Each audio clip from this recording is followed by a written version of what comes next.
সম্পর্কের মধ্যে বারবার অশান্তি হচ্ছে। অশান্তির পরিমাণ এতটা বেশি হচ্ছে যে, যে মানুষটাকে তুমি ভালোবাসো, খুব ভালোবাসো, সেই মানুষটাকেও ছেড়ে যাওয়ার কথা তুমি ভাবছো। যে সম্পর্কটাকে বাঁচিয়ে রাখার জন্য তুমি অনেক চেষ্টা করেছিলে, অনেক কিছু করেছিলে, সেই সম্পর্কটা ছেড়ে তুমি বেরিয়ে যেতে চাইছো। কিন্তু ঠিক এমন সময় তোমার প্রিয়জন এসে সম্পর্কটা আবার যেন ঠিক করে নিচ্ছে। তোমার মনে হচ্ছে যে সম্পর্কটা আবার আগের মতো ঠিক হয়ে গেছে। আবার তোমরা দুজন একসাথে সুন্দর মুহূর্তগুলো কাটাতে পাবে, পুরনো মুহূর্তগুলো ফিরে পাবে, সুন্দর একটা সময় কাটাতে পারবে। কিন্তু তেমনটা হচ্ছে না। দু চার দিন যেতে না যেতেই আবার অশান্তি হচ্ছে, আবার তুমুল অশান্তি হচ্ছে, তুমুল ঝগড়া ঝামেলা ঝঞ্ঝাট হচ্ছে। এই সিচুয়েশনে তোমার কি করা উচিত? অনেকেই হয়তো বলে থাকবে যে, যে মানুষটা তোমার সাথে খারাপ ব্যবহার করছে, যে মানুষটা তোমাকে বারবার কষ্ট দিচ্ছে, সেই মানুষটাকে ছেড়ে বেরিয়ে যাও, সেই মানুষটাকে ছেড়ে দাও। কিন্তু তেমনটা কতজনের পক্ষে করা সম্ভব? সম্ভব নয়। সবার পক্ষে একটা মানুষকে ছেড়ে বেরিয়ে যাওয়া সম্ভব হয়ে ওঠে না, আর হুট করে কখনোই নয়। তাহলে এই রকম সিচুয়েশনে সেই মানুষটা যে তোমাকে কষ্ট দিচ্ছে, যে তোমার সাথে খারাপ ব্যবহার করছে, সেই মানুষটাকে তুমি ছাড়তেও পারবে না, আবার ধরে রাখতেও পারছো না। তোমার তাহলে এই সিচুয়েশনে কি করা উচিত? সেই মানুষটার সাথে কি এমন ব্যবহার করবে যাতে সে বুঝতে পারে যে সে ভুল করছে, এবং সে আগের মতো ঠিক ব্যবহার করতে লাগবে, আগের মতো ভালো হয়ে যাবে? সেটাই আজকের এই ভিডিওতে বুঝিয়ে বলবো। তো ভিডিওটা সম্পূর্ণ দেখার সাথে সাথে বোঝার চেষ্টা করো, কারণ এখানে সাইকোলজিক্যাল ডিসকাস হয়, এখানে রিয়েলিটি বেসিস ডিসকাস হয়, এখানে সমস্যার সমাধান হয়। দেখো, প্রথমেই যে কথাটা তোমাকে বলবো সেটা হচ্ছে যে, একটা মানুষ যে তোমাকেও ভালোবাসছিল, তুমিও তাকে ভালোবাসছিলে, আজকে এরকম সিচুয়েশন তৈরি করছে কেন? সেই মানুষটা তোমার সাথে খারাপ ব্যবহার কেন করছে, সেই কেনটা প্রথমে বুঝতে হবে। এই ধরনের সিচুয়েশনে মূলত তিনটে কারণ থাকে, যার মধ্যে দুটো কারণ খুব মেইন কারণ, আর একটা কারণ মোটামুটি, হ্যাঁ, মেইন কারণ হিসাবেই তুমি ধরতে পারো। তিনটে কারণ কি সেটা পরপর বলছি, বুঝিয়ে বলার চেষ্টা করছি। তোমার সাথে কোন কারণটা হচ্ছে, কোন ঘটনাটা ঘটছে তোমার সাথে, সেটা নিচে কমেন্টে জানাবে, এবং সেই মতো তোমাকে ভিডিও শেষের দিকে সলিউশনটাও বলে দিচ্ছি। কিন্তু কারণগুলো আগে জানো, তবেই সলিউশনটা বুঝতে পারবে। ফার্স্ট, দেখো, পৃথিবীতে এমন কিছু মানুষ আছে যারা কখনোই একটা মানুষকে নিয়ে সুখী নয়। পৃথিবীতে এই ধরনের মানুষ কিন্তু প্রচুর আছে, যারা একটা সম্পর্কের মধ্যে জড়াবে, একটা মানুষকে প্রপোজ করবে, একটা মানুষকে প্রেমের জালে ফাঁসানোর জন্য, বা একটা মানুষকে ভালোবাসার জন্য ফোর্স করবে প্রচুর পরিমাণে। সে যখন প্রপোজ অ্যাকসেপ্ট করবে না, তাকে বারবার প্রপোজ করবে, প্রপোজাল সে অ্যাকসেপ্ট করছে না কিন্তু বারবার প্রপোজ করবে, এমন কিছু কার্যকলাপ করবে, এমন কিছু ব্যবহার করবে, যাতে সামনের মানুষটা ভাবতে বাধ্য হবে যে না, এই মানুষটা আমাকে ভালোবাসে। কিন্তু যেই সেই মানুষটা তাকে ভালোবাসতে শুরু করবে, যেই সে প্রপোজালটা অ্যাকসেপ্ট করবে, তখনই তার মধ্যে কিছুটা চেঞ্জেস দেখতে পাওয়া যাবে, এবং আস্তে আস্তে যখন তারা মোটামুটি একটা সম্পর্ক সময় পার করবে, তখনই কিন্তু সে পাল্টি খাবে। সে আগের মতো প্রপোজ করা, আগের মতো ভালোবাসা, আগের মতো ব্যবহার করা তো দূরে থাক, সে বাজে ব্যবহার করতে শুরু করবে। কারণ এখন সে মানে সম্পূর্ণভাবে তাকে চিনে গেছে, তাকে বুঝে গেছে, তাকে জেনে গেছে। হয়তো অনেক রিলেশনশিপের মধ্যে 1 থেকে 1.5 বছর, 2 বছরের মধ্যে ফিজিক্যাল রিলেশনটাও হয়ে যায়, শারীরিক সম্পর্ক হয়ে যাচ্ছে, এই কারণে আরও করে সে তার সাথে খারাপ ব্যবহার করতে শুরু করছে, কারণ তার আর তাকে ভালো লাগছে না। এখন সে নতুন কাউকে পেয়েছে, সে বেটার অপশন খুঁজছে, সে হয়তো অন্য কারো কাছে যেতে চাইছে, সে অন্য সম্পর্কে জড়াতে চাইছে, অন্য কিছু দেখতে চাইছে, কারণ এগুলো দেখে দেখে তার মন ভরে গেছে। এমনটা হতেই পারে। এই ধরনের ভুল একটা মানুষকে তুমি চুজ করতেই পারো, কিন্তু হ্যাঁ, এটা তোমাকে বুঝতে হবে যে এই ধরনের মানুষের সংখ্যা পৃথিবীতে এখনো অনেক কম। হ্যাঁ, এখন আমি এই কথাটা বলছি এই কারণেই, কারণ আমি যেহেতু বিভিন্ন ধরনের বিভিন্ন বয়সের মানুষের সাথে কথা বলেছি, তাই আমি মনে করি 100 জনের মধ্যে 20 জন মানুষ হয়তো এমন আছেন। এমন মানুষ 20%-ই পাওয়া যাবে। তো এই ধরনের মানুষ যদি তুমি চুজ করে থাকো, তাহলে তোমাকেই ডিসিশন নিতে হবে, বুকে পাথর চাপা দিয়ে তোমাকে ভাবতে হবে যে যদি মানুষটা এরকম হয়, তাহলে তাকে ছেড়ে দেওয়া ছাড়া আর কোনো উপায় নেই, তাকে ছাড়তেই হবে। কারণ এই ধরনের মানুষ কখনোই একটা সম্পর্কে থাকতে পারে না। কিন্তু তবুও আমি তোমাকে ছাড়তে এখন বলবো না, হুট করে একটা মানুষকে ছাড়তে বলবো না। তোমাকে আমি উপায়গুলো কি সেটা ভিডিওর লাস্টে বলছি। দ্বিতীয় এবং তৃতীয় কারণটা কি সেটা একটু বলে দিই। দ্বিতীয় কারণ, এই কারণটাও অনেক রিলেশনশিপের ক্ষেত্রে আমি দেখেছি। হয়তো তুমি একটা মানুষকে পছন্দ করেছো, তুমি মানুষটাকে ভালোবাসো, সেই মানুষটাও তোমাকে ভালোবাসে। এখন অনেক মানুষ এমন আছে, এই পৃথিবীতে ম্যাক্সিমাম মানুষ এমন আছে যারা কখনোই নিজের দোষ দেখতে পায় না, নিজের ভুলগুলো তারা বুঝতেই পারে না, এবং যদি বুঝতে পারেও তাহলে মনে হয় যে আমার ভুলটা খুব একটা বড় কিছু না, ছোট পাড়া ভুল, এমনটা কিন্তু মনে হয়। এটা সব থেকে বড় দোষের। হয়তো তুমি যে মানুষটাকে ভালোবেসেছিলে সেই মানুষটাও তোমাকে ভালোবেসেছিল, কিন্তু আজকে সে তোমার পাস্ট সম্বন্ধে জানতে পেরেছে, আর পাস্টে তুমি এমন কিছু কাজ করেছিলে যে কাজগুলো কখনোই হয়তো কোনো একটা ছেলের পক্ষে বা কোনো একটা মেয়ের পক্ষে মেনে নেওয়া সম্ভবই নয়। এখন সেই কারণেই সে তোমার সাথে খারাপ ব্যবহার করতে শুরু করেছে, সেই কারণেই সেও হয়তো মনে মনে এরকম একটা সংঘর্ষের মধ্যে চলছে। সেও হয়তো তোমাকে ভালোবাসে, আবার তোমার পাস্টের কথা মনে পড়লে তোমাকে সে আর ভালোবাসতে পারছে না, তোমাকে আর সম্মান করতে পারছে না। তাই সে না বেরোতে পারছে, না তোমাকে ধরে রাখতে পারছে। তাই যখনই তোমাদের সাথে কথা হচ্ছে, দুজনের মধ্যে কথা হচ্ছে, তখনই সে খারাপ কথাও বলছে, আবার ভালো কথাও বলছে, মিশিয়ে একটা বিচ্ছিরি সিচুয়েশন তৈরি হচ্ছে। কারণ সেও তার মনের মধ্যে এরকম একটা সংঘর্ষের মধ্যে চলছে। সে তোমার সাথে 2-3 বছর 4 বছর সম্পর্কে ছিল, এখন সে তোমার পাস্ট সম্বন্ধে জানতে পেরে সে না তোমাকে সম্মান করতে পারছে, না তোমাকে ভালোবাসতে পারছে। তো তার মধ্যে এরকম সিচুয়েশন হতেই পারে। আবার এমনটাও হতে পারে যে তার জীবনে একটা বড় স্বপ্ন ছিল, যে স্বপ্নটা পূরণ করতে তুমি তাকে একটুও হেল্প করনি, বরং এমনটা হয়েছে যে তার স্বপ্নটা শুধুমাত্র তোমার কারণেই ভেঙে যাচ্ছে। এমন হয়, অনেক ক্ষেত্রে হয়, আমি প্রচুর মানুষের সাথে যেহেতু কথা বলেছি, তো আমি শুনেছি এরকম সিচুয়েশন। তো যেহেতু তার স্বপ্নটাকে সে ভালোবাসে, পৃথিবীতে মানে ম্যাক্সিমাম মানুষ, 99% মানুষ এমন আছে যারা তাদের স্বপ্নটাকে খুব ভালোবাসে এবং স্বপ্নটার জন্য তারা অনেক কিছু করতে রাজি আছে।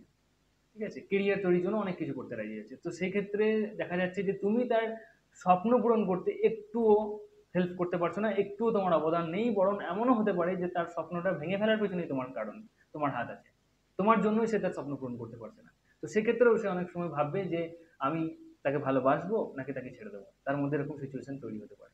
আবার এমনটাও হতে পারে যে সে খুব ন্যূনতম কিছু ডিমান্ড তোমার কাছে রেখেছিল, যে এইটুকু হলেই আমি তোমাকে খুব ভালোবাসবো। ঠিক আছে, মানে ডিমান্ড বলতে আমি বলছি না যে টাকা পয়সা, ডিমান্ড বলতে আমি বলছি না যে আহ, এই দিতে হবে সেই দিতে হবে, এমন কিছু না। হয়তো তার একটা চাওয়া পাওয়া ছিল ছোট্ট, যে তুমি ঠিক এই ধরনের হবে, একটু একটু জাস্ট, খুব বেশি চাপিয়ে দিয়ে দেয়নি সে, একটু চেয়েছিল, আর সেইটুকুও তুমি তাকে দিতে পারোনি। তাহলে আজকে সে ভাবতে বাধ্য হচ্ছে যে আমি যাকে ভালোবাসলাম তার কাছ থেকে আমি কি ফিডব্যাক পাচ্ছি।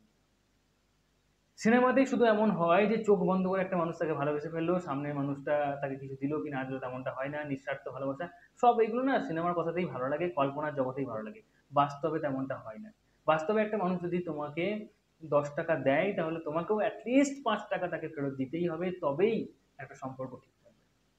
আবার এমনটাও হতে পারে যে তার সাথে তুমি বারবার খারাপ ব্যবহার করেছো, তোমার হয়তো মনে হয়েছে যে না তুমি ঠিক করছো, বা তুমি এমনটা হয়তো ফিলও করেছো না তুমি ভুল করছো, কিন্তু সেই ভুলটা কতটা বড়, তার জীবনে কতটা বড় ইম্প্যাক্ট ফেলতে পারে সেটা তুমি বুঝতে পারো।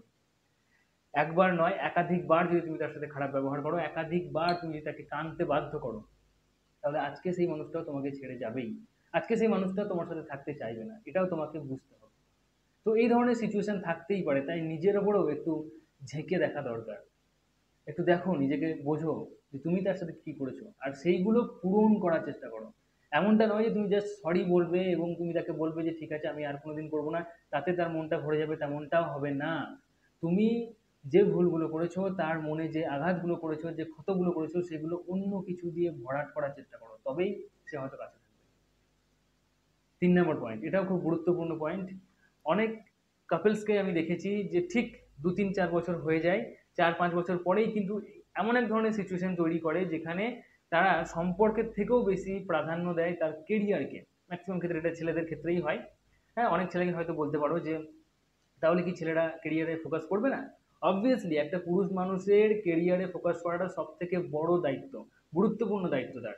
কিন্তু অনেক ছেলে 4-5 বছর একটা রিলেশনশিপে আছে, সেটা সে ভুলে গিয়ে হঠাৎ করে স্টুডেন্ট লাইফ থেকে বেরিয়ে এলো এবং তার মনে হলো যে না আমাকে কেরিয়ার তৈরি করতে হবে, এবং কেরিয়ারের পেছনে ছুটতে লাগলো। এবং এত পরিমাণে সে কেরিয়ারের প্রতি বিজি হয়ে গেল যে সে ন্যূনতম সময়টুকুও তার প্রিয়জনকে দিচ্ছে না। এটা খুব খারাপ।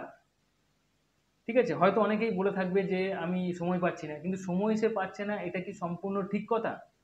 সে কি একটুও সময় পাচ্ছে না? সে কি তার পরিবারের মানুষের সাথে কথা বলছে না? এমনটা কিন্তু সে করছে না, সে তার মা বাবা ভাই বোন সবার সাথেই কথা বলছে, কিন্তু সে হুট করে এমন একটা পরিবর্তন দেখাচ্ছে তার মধ্যে যে সে আর তার রিলেশনশিপের মধ্যে সময় দিতে পারছে না। দেখো একটা কথা অবশ্যই তোমাকে বুঝতে হবে যে যেহেতু তুমি একটা রিলেশনশিপে ছিলে, যেহেতু তুমি একটা মানুষকে স্বপ্ন দেখিয়েছিলে, ভালোবেসেছিলে, তাই তাকে সময় দেওয়াটা অত্যন্ত দরকার। হ্যাঁ, এই ক্ষেত্রে মেয়েদেরকেও এটা বুঝতে হবে যে যেহেতু সে স্টুডেন্ট লাইফ থেকে বেরিয়ে গেছে, স্টুডেন্ট লাইফে যখন ছিল তখন সে বেশি বেশি সময় দিত, হাত ধরে ঘুরতো, সব জায়গায় ঘুরতে যেত, হ্যাঁ, দেখা করতো বারবার, এগুলো হয়েছে, কিন্তু এখন সেটা হবে না, এখন অনেকটাই কম হবে, 10% হয়ে যাবে হয়তো ব্যাপারটা।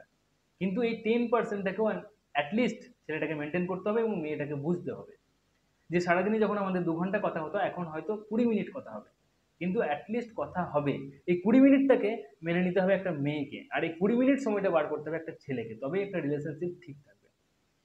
কারণ সে একটা সম্পর্কে আছে, সম্পর্কটাকে হুট করে ছেড়ে সে কেরিয়ার তৈরি করতে পারে না, আবার কেরিয়ারটাকে ছেড়েও সে সম্পর্কের সময়ে মানে সম্পর্কের উপরে সব সময়টা ব্যয় করতে পারে না। এই দুটোকে ব্যালেন্স করতে জানতে হবে। তাই ওই 20 মিনিট সময় তোমাকে দেবে, খুব অল্প সময় দিতে পারবে হয়তো সে, এটা তোমাকে বুঝতে হবে এবং ছেলেটাকেও বুঝতে হবে যে 20 মিনিট সময় আমাকে অ্যাটলিস্ট বার করতেই হবে। হয়তো মাসে একবার দেখা হতো, এখন হয়তো 3 মাসে একবার দেখা হবে, কিন্তু দেখাও একবার করতে হবে, এটাও বুঝতে হবে। তো এই সিচুয়েশনটাকে ভালোভাবে বুঝতে হবে। এই তিনটে মেইন কারণ যেখানে একটা মানুষ যে ভালোবাসছিল সে হুট করে চেঞ্জ হয়ে যাচ্ছে, হুট করে সে খারাপ ব্যবহার করতে লাগছে। তোমার সাথে কোনটা হয়েছে সেটা বোঝার চেষ্টা করো। সবার প্রথমে যে কাজটা তোমাকে করতে হবে সেটা হচ্ছে যে হুম একটা মানুষ যখন তোমার সাথে খারাপ ব্যবহার করছে, তাহলে সে কেন করছে, সে কেনটা জানতে হবে। এই তিনটে কারণ হতেই পারে, তোমাকে আমি বলে দিলাম, তাও তার মুখ থেকে জানার জন্য সামনাসামনি একটা আলোচনা করো। হ্যাঁ, কোনো ফোনে নয়, মেসেজের মাধ্যমে নয়, সোশ্যাল মিডিয়ার মাধ্যমে নয়, ঠিক আছে? অল্প সময়ের জন্য হুট করে রাস্তাঘাটে দেখা করে কিংবা একটা বাস স্ট্যান্ডে দেখা করে তেমনভাবে নয়। একটা সময় নিয়ে একান্তে, অনেকটা সময় নিয়ে, মোটামুটি 2-3 ঘন্টা 4 ঘন্টা সময় নিয়ে একান্তে বসে, যেখানে তোমাদেরকে কেউ ডিস্টার্ব করবে না, সামনাসামনি বসে ডিসকাস করো, তাকে বোঝার চেষ্টা করো, তার সমস্যাটা কি সেটা জানার চেষ্টা করো, সে কেন এমন করতে চাইছে। বারবার তাকে প্রশ্ন করো, যদি সে উত্তর দিচ্ছে সেই মতো করে তোমাকে হ্যান্ডেল করতে হবে, ঠিক আছে? আবার এই ক্ষেত্রে দেখা যাবে যে এই তিনটে কারণ ছাড়া এমন কিছু কথা বলবে ছেলেটা বা মেয়েটা, যেখানে হয়তো তোমার মনে হবে যে সে তোমাকে নাচাচ্ছে, না তোমাকে ছাড়তে চাইছে, না তোমাকে ধরতে চাইছে, এমন একটা সিচুয়েশনের মধ্যেই রেখে দিতে চাইছে, এরকম কিন্তু অনেক মানুষ থাকে, ঠিক আছে? তো এই মানুষগুলোর সাথে তোমাকে একটাই কাজ করতে হবে, সেটা হচ্ছে যে রিভার্স সাইকোলজি গেম খেলতে হবে। মানে সেই মানুষটা তোমাকে ফোন করছে না, তুমি তাকে ফোন করলে না, সেই মানুষটা তোমাকে কল করছে না, তুমি তাকে কল করলে না, মেসেজ করলে না, রিপ্লাই করলে না, কোনো কিছু করার দরকার নেই, ঠিক আছে? সেই মানুষটা যখন ফোন করছে তখন একবারে ফোন রিসিভ করবে না, 2-3 বার ফোন করছে, তারপর রিসিভ করো। হ্যাঁ, হু হ্যাঁ করে কথা বলো, না তুমি বেশি ওভার অ্যাক্টিং করবে, না তুমি বেশি তোমার ভালোবাসা দেখাবে, না তুমি নিজে থেকে ফোন করবে, এমন একটা করবে, কিন্তু আবার ফোন ধরবেও না তেমনটাও নয়, ঠিক আছে? এইরকম একটা ব্যালেন্স সিচুয়েশনে রাখো। তারপরে সে দেখো যদি বিরক্ত হয়ে গিয়ে তোমাকে জিজ্ঞাসা করে যে কেন তুমি আমার সাথে এরকম করছো, কেন তুমি আমাকে ফোন করছো না, কেন তুমি আমার সাথে কথা বলছো না ভালো করে, যদি সে এমনটা করে তাহলে বুঝতে হবে যে সে হয়তো একটু ভালোবাসে। কিন্তু প্রথমবার বলে গেলেও হবে না, প্রথমবার দ্বিতীয়বার তৃতীয়বার বলে গেলেও হবে না। সে হয়তো ভালো করে কথা বলতে পারে, রাগ করতে পারে, তবুও তার সাথে এইটা কন্টিনিউয়াস 2-3 বার চালিয়ে যাও। তারপরেও যদি সে দেখো বিরক্ত হয়ে তোমার সাথেই সামনাসামনি দেখা করে কথা বলতে চাইছে, যে না তুমি আমার সাথে খারাপ ব্যবহার করছো, কেন করছো না করছো, তখন তুমি তাকে সবটা খুলে বলো এবং রিলেশনশিপটাকে ঠিক করার চেষ্টা করো। হ্যাঁ, এবং তুমি বলো যে ঠিক আছে আমি আর করবো না, তারপর তুমি শুধরে যাও, সেও হয়তো শুধরে যেতে পারে। কিন্তু যদি এমনটাও না হয়, যদি সে সত্যিই খারাপ মানুষ হয় এবং তুমি বুঝতে পেরে গেছো যে এই মানুষটা খারাপ মানুষ, সে আগেও অনেক মানুষের সাথে এমন করেছে, আগেও বহু ছেলের সাথে সে ঘুরেছে, বহু ছেলের সাথে সে প্রেম করেছে বা বহু মেয়ের সাথে সে প্রেম করেছে, হ্যাঁ, কারোর সাথে সে থাকতে চায় না, এমন টাইপেরই তুমি মানুষটাকে চিনতে ভুল করেছিলে, তাহলে সেই মানুষটাকে ছেড়ে দেওয়াটাই বেটার। কিন্তু ছেড়ে দেওয়ার আগে আরো দুটো কাজ যেটা বললাম সেই দুটো করা অবশ্যই উচিত। তো আশা করি বুঝতে পেরেছো ভিডিওটা বুঝতে পারলে অবশ্যই লাইক করো, তোমার সাথে কোনটা ঘটছে নিজে কমেন্টে জানাতে ভুলবে না। এখনো পর্যন্ত যদি চ্যানেলটি সাবস্ক্রাইব করে না থাকো তাহলে চ্যানেলটি সাবস্ক্রাইব করে পাশে থাকা বেল আইকনটি প্রেস করে অল নোটিফিকেশনে ক্লিক করে দাও। আজকের মতো এটুকুই, tata, take care, thank you, ভালো থেকো, ভালো রেখো।